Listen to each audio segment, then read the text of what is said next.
Here again with another Lucifer Season 3 episode review video. Before I get into that though, pretty important, if you aren't caught up to the point where I am in rewatching or watching Lucifer, or you're just not entirely sure, then you definitely need to take the initiative and pay attention to the episode's title, which of course I'll mention as well as put in the description. If that happens to be the case and you find out that you're not caught up, it would be my recommendation that you don't watch this video any further to avoid any potential spoilers. And for all of you out there that are wondering, this is my first time watching Lucifer.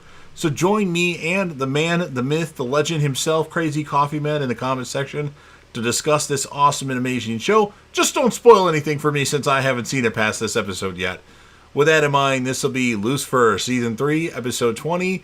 The title of this episode is called The Angel of San Bernardino. And this will be my review, reaction, recap after just finishing watching the episode. We'd start off with a woman in the bed, and she wakes up from sleeping and hears something in her house. She goes downstairs to investigate with a baseball bat, calls 911. People are fighting in her house. There's a gunshot. She gets hit with the door, and the intruder is standing over her, just about to shoot her, but it looks like an angel has intervened and saved this woman's life. Morning, Detective Decker. Good morning, Lieutenant Pierce. Chloe and Marcus say hi to each other. Chloe and Pierce get it on in the evidence locker. Ella says, "Go, Decker." Dead guy. "Hey, Ella, what's up? You tell me what's up, playa." "Here lies Kevin Winstead. He was the black sheep of his family. Gunshot wound to the chest. The cause was the cause of death." Chloe and Lucifer find out that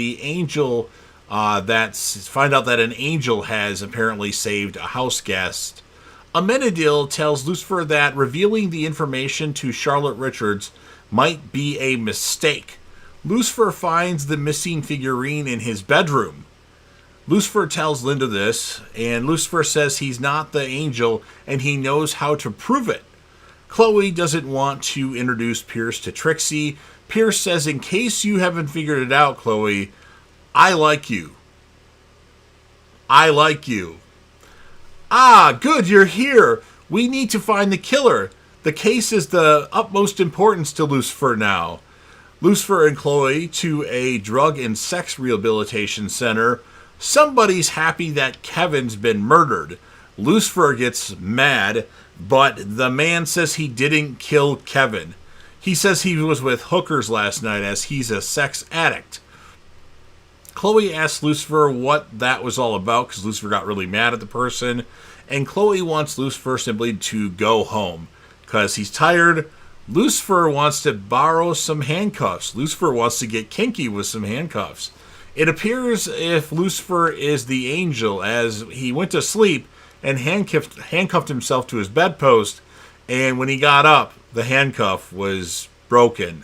So, not sure what happened there, but pretty crazy. Amenadiel thinks Father is punishing them for what they did for Charlotte Richards. Lucifer needs proof. Pierce is talking to Chloe, and Ella is watching. #cuteness. Charlotte is telling people her real feelings again. Ella's pretty great, actually, and Dan is coming with her. Lucifer and Chloe speak to Kevin's ex. Lots of drinks for Dan and Charlotte.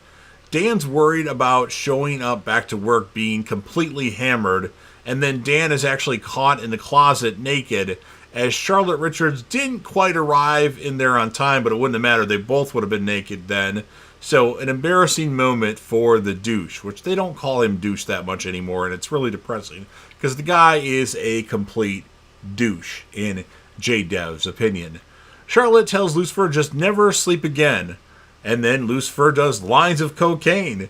Lucifer does various things to stay awake, like many things. It was a crazy night, or it turned into a crazy week essentially for Lucifer.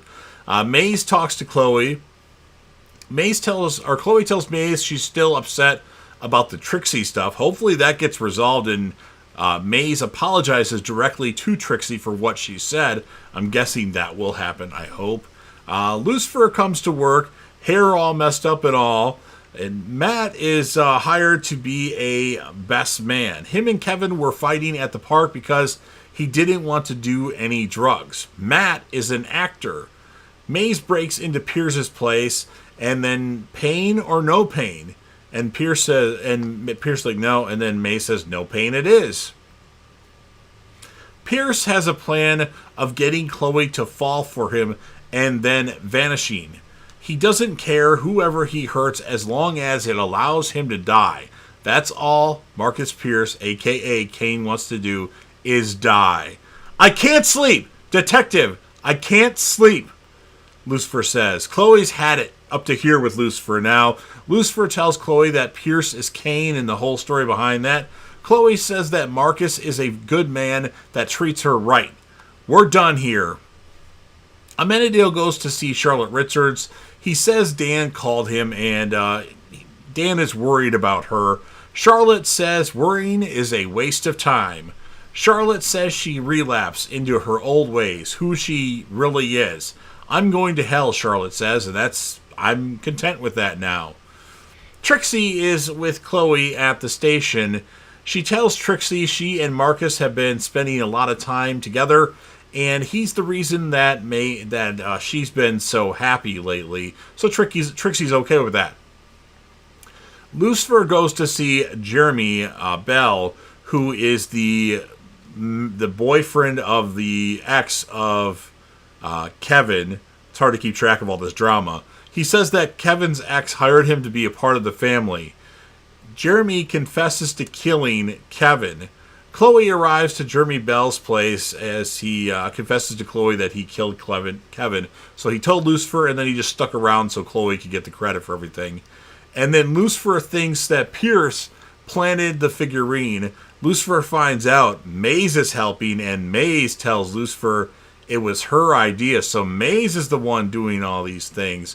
Maze is the one that uncuffed Lucifer and made him think that he was the angel. Maze was tapping into those daddy issues. You're stalling me. I need to get to the detective.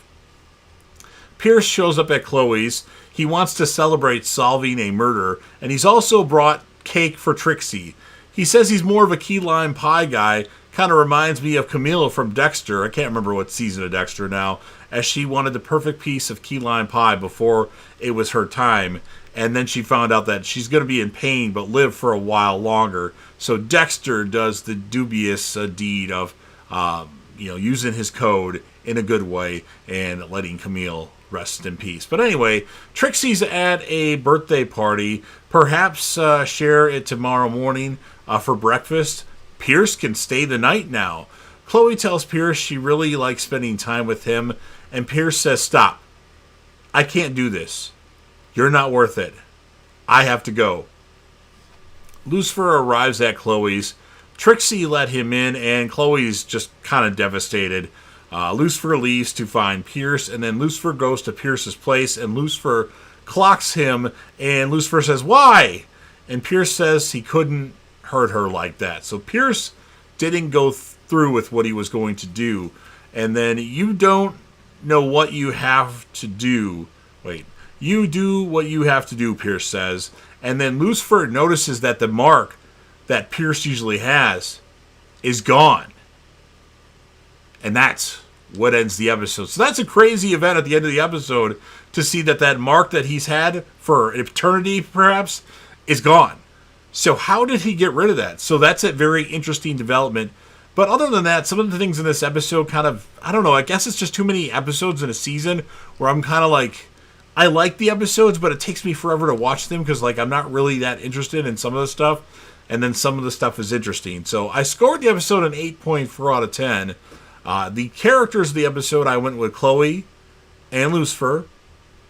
Lucifer, when he did his, his cocaine and stayed up for how long it was, that was pretty good. Chloe, she did good in this episode. You could argue that maybe Maze could be, but I don't think she had enough moments to be the character of the episode. So you've heard all I really want to talk about now. Now it's, of course, your turn. If you're a fan of Lucifer and you want to help JDev TV out with the YouTube algorithm, please consider Hulk smashing that like button, share the video with a friend, put this video on any one of your social media platforms. Don't forget to sound off in the comment section to talk to me and Crazy Coffee Man about this episode of Lucifer. What would you rate this episode? And whom, if you had to choose, would be your character or characters of the episodes? You can pick one, you can pick two, male, female, just male or female, whatever you want to do, just leave it in the comment section. And then last but certainly not least, don't forget to hit that sub button. You're watching the video anyway. Subscribe to the channel, join the team, show your damn support, and be a part of something special. And JDev will return as soon as I find out what it is that you desire.